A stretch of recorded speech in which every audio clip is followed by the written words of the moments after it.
welcome back to my channel and welcome to my Great Outdoors series. Now, huge shout out to Wendy from Toonpish Crafts. I will link her channel below if you're new here. You might not know Wendy, but most of us do.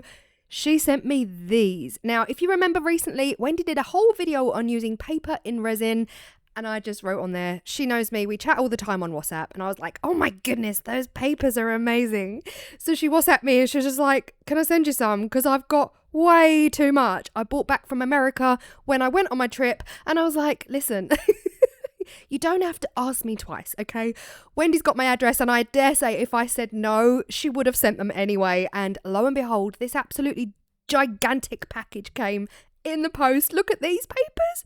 They are absolutely gorgeous. So Wendy, thank you so much, honey. I massively appreciate you. I was looking for anything travel related, sleeping under the stars, camping, camper van, road trip, anything that resembled the great outdoors. Now these paper packs have got tons. They've got loads of maps in there, anything like star constellations, and they've got this whole page of just like travel quotes, and they were just absolutely perfect. I got one which is like a mountainscape with stars, and then I thought I'd check out this one which is a travel specific paper pack. These are massive. I've never seen paper packs like this in the UK. I can get these in the range here in the UK or the works, but not this thick. I usually get like, you know, maybe a centimetre thick. These are like 2 centimetres deep. They're huge. Honestly, America, man, you guys get all the best craft supplies, I swear. Look at this one, guys. Road trip, the road less travelled, all who wander are not lost vibes. So that is being torn out for sure for a future video. But in today's video, we're going to be using this stunning mountain scene with the gorgeous starry sky, because I had a plan all along. I was just hoping I could find an image that would really work for me. I'm going to be using the round edged tray from Molds and Shapes. Guys, not long until they reopen. I am so excited. When they reopen in July, they're going to be open until September when they close for good. So get it in your diary. If this is a mold you want, get it on your list, ready for when they reopen in July. What I've done is I've taken that 1970s tray that you saw me make quite recently, and I've drawn around the inner lip of it. This is going to give me a perfect circle that I can place down in the tray, which will go over the lip of the tray, but that's fine. We're going to cover that anyway. And yeah, we're just going to cut it out. So again, huge shout out to Wendy from Toonpish Crafts for this, because oh my gosh, I am going to be using glue. It's so essential at this point that you seal this paper. That's number one job. You can either laminate it, put it through your laminator, or seal it. I'm going to be using Mod Podge glue, not Mod Podge. It's Mod Podge. Don't get me started. Anyway, I'm going to be using Mod Podge. You can, of course, use PVA or any school glue. I just so happen to have Mod Podge on the side in my stash. What you want to do is, you don't want to, I mean, you can do what you want, to be honest. Just get it sealed. I was going to say you don't want to lay it down too thick, but I do lay it on quite thick. What you do need to do, and this is not up for debate, you do need to seal the edges of that paper. It's all very well me, you know, putting a couple of coats on the top and a couple of coats on the bottom.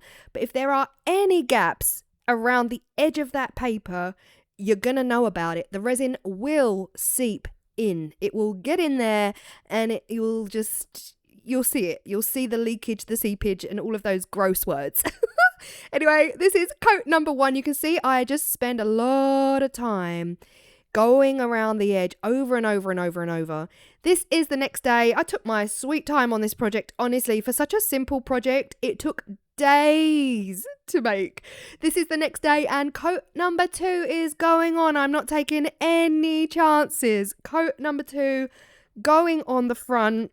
Of course, you do want to coat both sides. So again, it's a time consuming project. If I had now I have a laminator, but if I had a laminator that was a decent laminator, I absolutely would have laminated this paper. The laminator I've got, unfortunately, leaves my work with bumps and lumps and ripples. It's a really cheap bog standard laminator. I do need to invest in a really good one. Then I would get a stunning smooth finish. That is something for the future for sure. Next payday. So exactly the same technique. 2 coats are going on the back. I'm not going to walk you through that. You've already seen me do the front. But again, focus in really, really carefully on the back because the back is white. So I do really need to make sure that I am fully coating this baby. Ask me why I did not put this down on a piece of card. I don't know. I decided to just get glue all over my silicone mat, which, by the way, is not so easy to just wipe off at all. So this is it. Next day, 2 coats completely done on front and back, paying special attention to the edges of the paper. It looks a bit ropey, it looks a bit battered, but in resin, you won't see any of those glue marks at all. First up, like I said at the beginning, this is the mould I'm using. It's the round edged mould. Now, this is all going to be about stars and sleeping under the stars, which is why I love the image so much. What I want to do is put just a few, just like every inch or so, I want a star and or a moon. I'm using the stars and moons glitter. And the easiest way, honestly, to do this in a tray like this is just to bend it out and, yeah, squeeze it open and get the stars where you want them. I don't want big clusters of these sequins, you know, I just want it to be a hint of. So I did take my sweet time doing this. And guys, let me tell you something else. All I need right now is a small amount of resin for the lip of this tray, and for a small amount of resin I need small cups. So this is me getting ready to grab a small cup, not realizing oh my gosh, guys, I tell you, this is me. Deep breath. I'm literally like, okay guys, let's just take a deep breath. Let's take a deep breath. I went to grab a small cup because I just need a small cup at this point, forgetting that I had decanted all of the moons and stars into a small cup. I just grabbed the same exact small cup straight over the mold. The easiest thing for me to do right now, guys, really is to just use tape to get all of these off. I'm not going to individually pick them off. They are well and truly attached to the silicone at this point. So that tape that you just saw me use, I have put that to one side. I will be using that. Hold me to it, guys. Hold me to it. I don't want those stars being wasted. Okay, let's start again. I had to go around with tape and get rid of all the stars and moons I didn't want because we're going to be using the Apex resin for this project throughout. And of course, that will be linked below. Crystal clear, gorgeous Apex resin. So many of you here in the UK use this and you can vouch for the fact that it is a beauty. It is a company here in the UK, but they ship worldwide. So check out the discount code down below for you. Again, small amount of resin needed. Part A, Part B, measurable by volume. So I just eyeballed it with these 2 cups. The measuring cups that I've got, the measurements aren't small enough. When you only need a really small, teeny tiny amount of resin, the measurements on my calibrated cups don't go low enough for me to use them for this. And so many of you said, Claire, get the shot glasses, get the little shot glasses with the measurements on. And I was like, I have these. Why have I not been using them? I don't know. Sometimes I need you guys so much you don't understand. My brain doesn't work the way it used to. I mean, what can I say? I'm 50 next year. I'm pretty broken in my brain. I need you guys. And sometimes things are just not obvious to me. So when you said that, Claire, get some shot glasses, like plastic shot glasses for your tiny amount of resin, I was like, oh, of course, I've got these little cups. Why have I not even thought of it? But thank you all, because without you, I wouldn't be here anyway. So I appreciate you very much. I'm going to be using the Midnight Blue mica powder. This is from Sharon Kerr at Resin Supplies Den, and stunning. Absolutely stunning. Many videos back, I was talking to you guys about wanting a very, very deep, dark blue. I did buy a couple that was recommended, but they just weren't dark enough for me. So this blue hits the nail on the head. It is absolutely stunning. Now, before I decided to pour it, oh, by the way, guys, don't mix your mica into your resin over your freshly cleaned tray. don't do it, because look at the state of my tray now.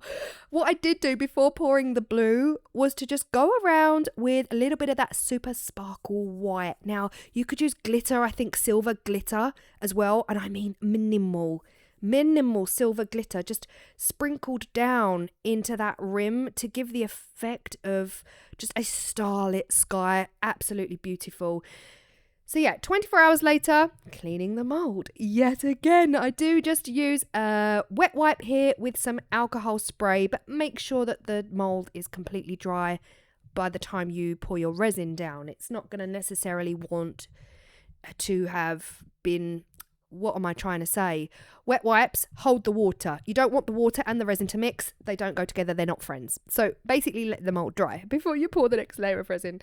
PPE is going on for the next layer. Now I did start to pour a layer of resin here and realized I hadn't really done the best job of cleaning the mold.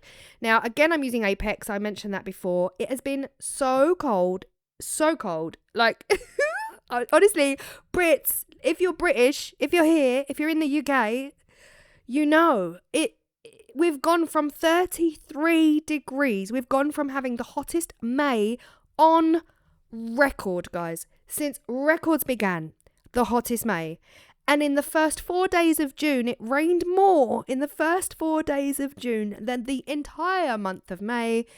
And I'm not even kidding. We've just had a major thunderstorm roll through all of 20 minutes ago here. So Georgia's been going nuts and all of that jazz. What I'm trying to say is it's freezing. It's absolutely freezing. And the resin was thicker. You'll see that. The resin was thicker. See how I love to just take a really short story and just long it out? Oh my gosh. Follow me for some more. Kidding, guys. Right, I've poured a little bit of resin. What I was saying was I didn't really clean the tray properly. So as soon as I poured a little bit of resin, I thought, oops, I better get rid of that debris. So I quickly went in with my tape. Don't do that. Just do it properly first time around and all will be well with the world. I've poured a bit more, heated it up and filled it to where I need it. I don't want to fill the tray up at this point. I want the actual rim of the tray, the outside edge of the tray, to be dark blue. I don't want it to be clear. So of course I'm going to lay my paper down in a layer of clear resin and then go from there. So at this stage, we have got 2 coats of glue on each side of the paper and the edges are fully sealed to my best knowledge. We have to taco the paper. So the best way to get it down in the resin is to fold it into a taco very gently, lay the middle down and then slowly push out from the sides. This is going to make sure that if there are any air bubbles trapped under there, they're just going to travel along the paper and come up and over the sides. And no air bubbles, guys. I'm happy to report no air bubbles whatsoever. At this point, there was a fear that the paper would float, right? So I really wanted to do my best. Being gentle, I wanted to do my best to get some of that resin over the surface of the paper. My biggest mistake was doing this. I feel like I was going gentle. I was barely kissing the surface of the paper, and immediately as soon as I started gently pressing down with this silicone tool, I realized I've done damage. I've already damaged the paper, which has, trust me, annoyed me. Look at this. You see that mark? That is already the resin coming through the paper, which I could swear. I actually could. I was so frustrated. What I should have done was just taken it out. I don't know what I should have done. Honestly, I don't know what I should have done. Laminated the paper was probably the best way forward, but I haven't got a decent enough laminator. So yeah, all I'm trying to say is just, even though I was being super gentle and I glued both sides twice, I never expected to have the paper tear like that and the resin come through. Look, you can see it so bad. It was a very frustrating moment for me. But that's it. End of story, you know. I'm so annoyed by it. I can't even explain. I'm even more annoyed at what I do next, but never mind. Look, I want the edge of the tray to be dark blue. I mentioned that. So that is why I'm going with the dark blue around the edge. And I'm going with white in the middle because the paper itself is a really dark image. And I don't know, I think I was worried that if I gave the entire tray a background of dark blue, we wouldn't see the image as clearly. And I thought, we'll put white. What's the worst that could happen, right?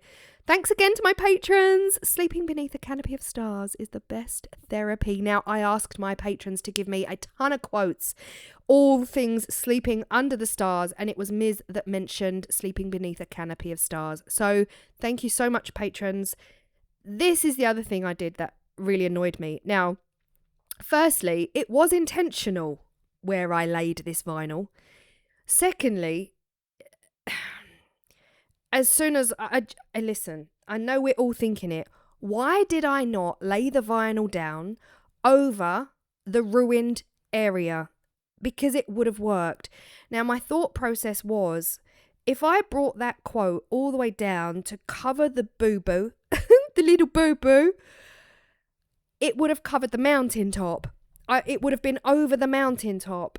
And in my brain, I was like, I want the mountain to be seen. But hindsight is a wonderful thing. I regret that decision. I 100% regret that decision. And let's talk about what I'm doing now. So what I'm doing right now, up close, I'll show you. I had to use my deburring tool to deburr the inside edge of this lip all the way around. It was so sharp. Where I'd put some Super Sparkle White and where I'd put in some of those glitter sequins, the stars, the moons, we had a little bit of a crunchy, kind of tatty inside edge that just felt wrong, and there was quite a few air pockets trapped because of it. So, well, and also I didn't run my microfiber brush round. So what I did was I used my deburring tool to take away the inside edge. It was just too sharp to keep it like that. So I deburred it, got it down to a really nice rounded edge, which of course takes away the shine.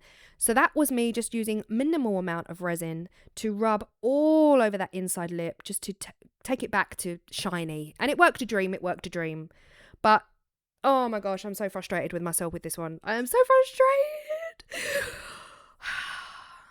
It would have been so much better had I moved the vinyl down so that the word sleeping was directly over that mistake where the resin seeped through the paper, and I still don't know why or how that happened. And it has to have been putting too much pressure on the paper, rubbing the paper too hard with the silicone brush, and basically tearing through the glue. It's the only explanation is human error. I mean, I still love it. I do. Could that be a deep nebula? Maybe a deep black hole. I absolutely love it. I do. I love the quote. The top coat is absolutely stunning.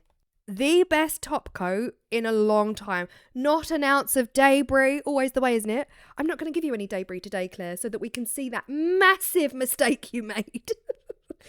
It truly is a beauty. Now, of course, I forgot to mention, that I added some Super Sparkle White into the top coat.